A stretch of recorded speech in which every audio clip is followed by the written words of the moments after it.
What's going on, everyone? I hope you're doing well.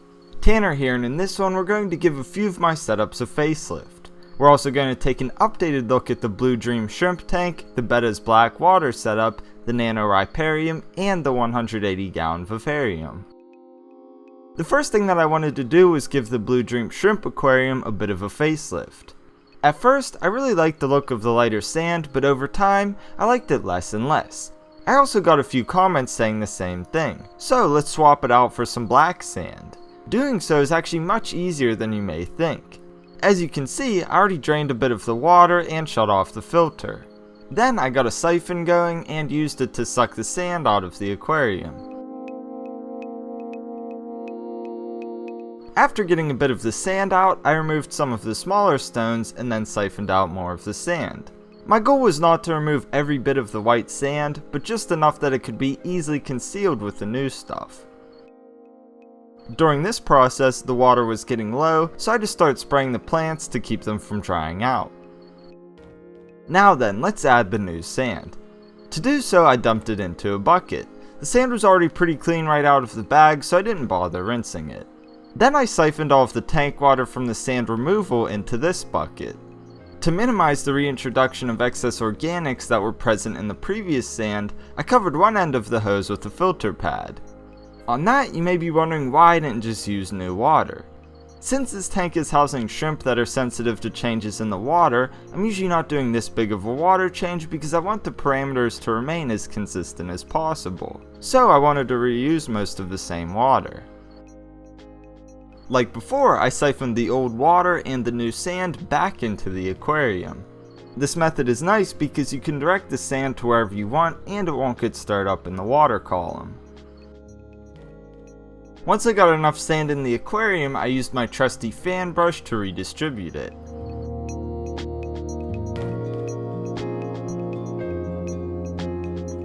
Lastly, all of the small zebra stones were worked back into the scape.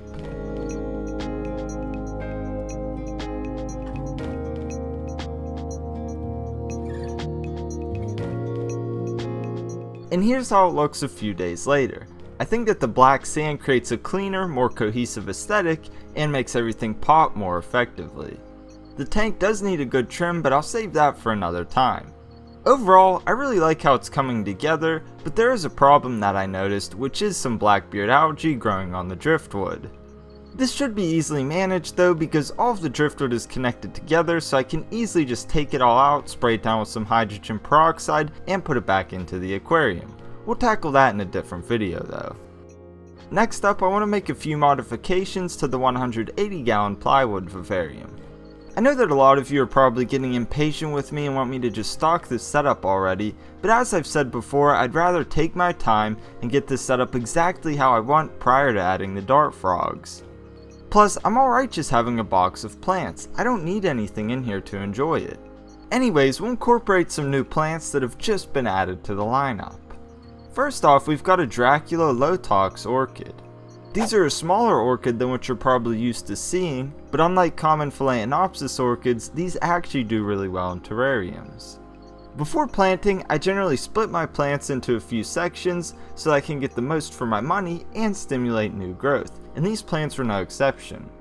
To plant these is quite simple. I just wrapped the base of the plant in some sphagnum moss and attached it to the background. Best case, I try to use my background to my advantage when attaching plants. So with the first one, I was actually able to nestle it into some of the jungle vines. The second orchid, on the other hand, was actually pinned onto the background.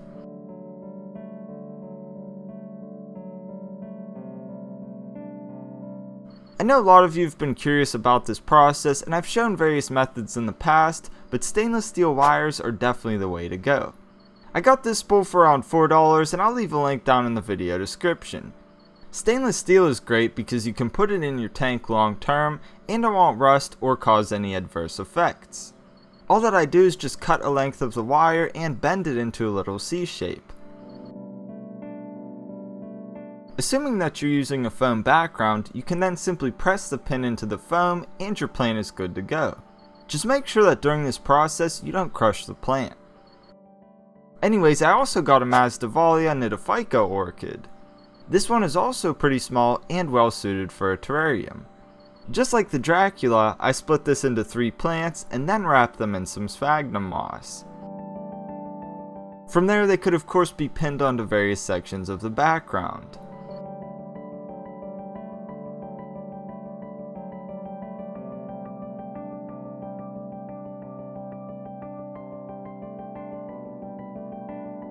The last orchid that I got for the background is a Masdevallia bucculenta. Just like the others, I split it into several sections, wrapped the new sections in sphagnum moss, and then pinned them onto the background.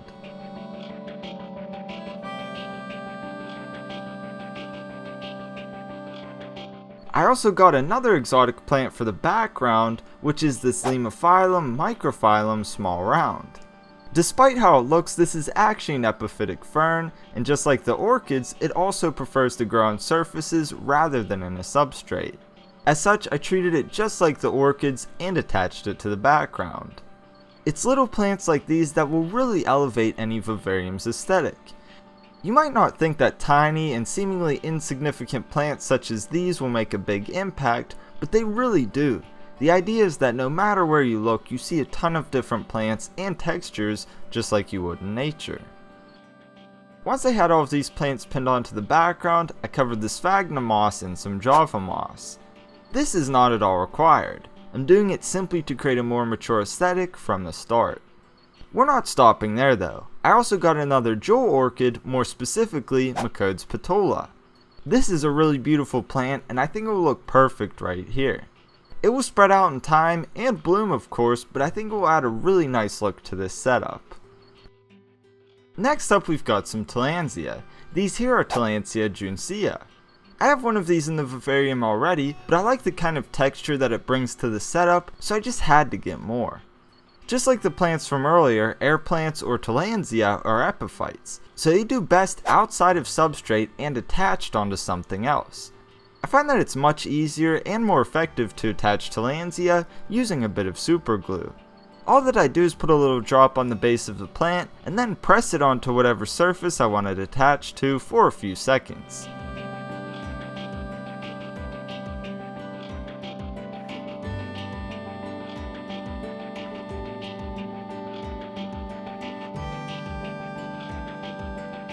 And there you have it, they're attached and ready to go.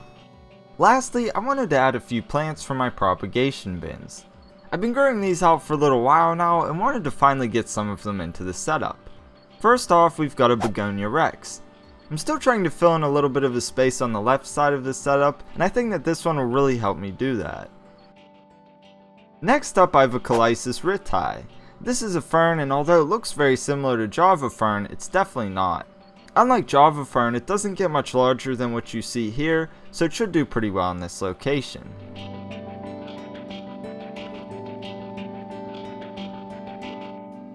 So that's pretty much where we stand with this vivarium. With each update we're getting closer and closer to the aesthetic that I had envisioned from the start. Being the artist that I am, I don't think I'll ever be truly content with it, but we can get close enough. The last thing that I'll say is that we now have 6 different orchids in here, which is awesome. Don't worry, we'll get more in time, but this is a good start. All of these will periodically bloom, which is something that I'm really excited for.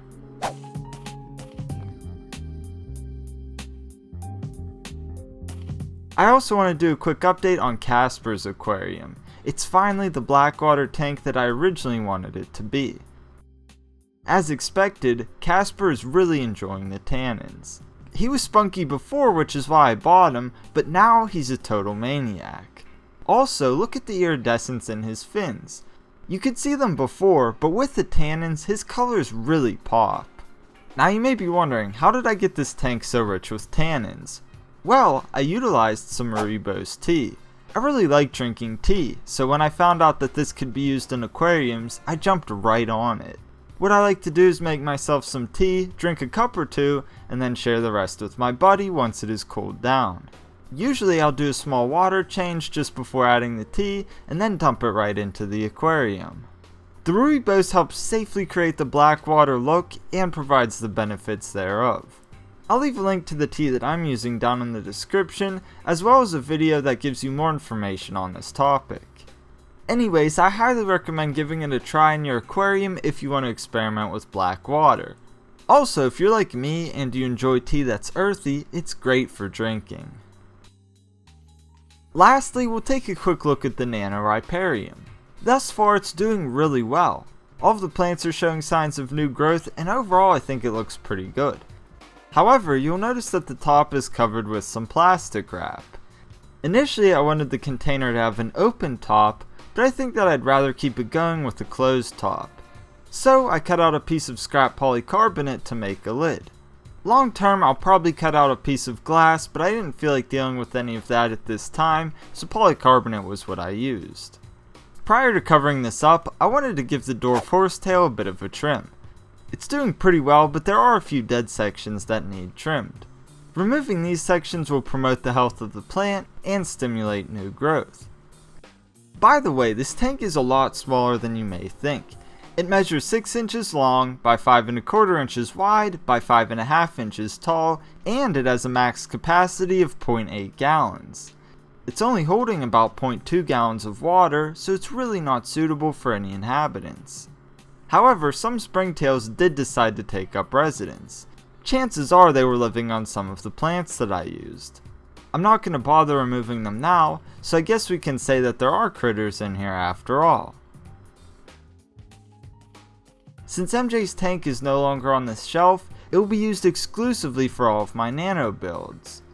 I like the challenge of working on a small scale and have a lot of ideas in the works. We'll save that for another video though. If you want to see more stuff like what I just showed and the various projects that I have lined up for 2019, then be sure to subscribe and join the Serpa squad if you haven't already. Also, be sure to click on the notification bell so that you don't miss out on the next video. As always, I thank you for tuning in and I hope you enjoyed the video. If you did, and wouldn't mind showing me some love with a like and a comment, I'd really appreciate it. Both really do go a long way, and I try my best to get back to most of the comments. Anyways, I'll see you all in the next one, and peace.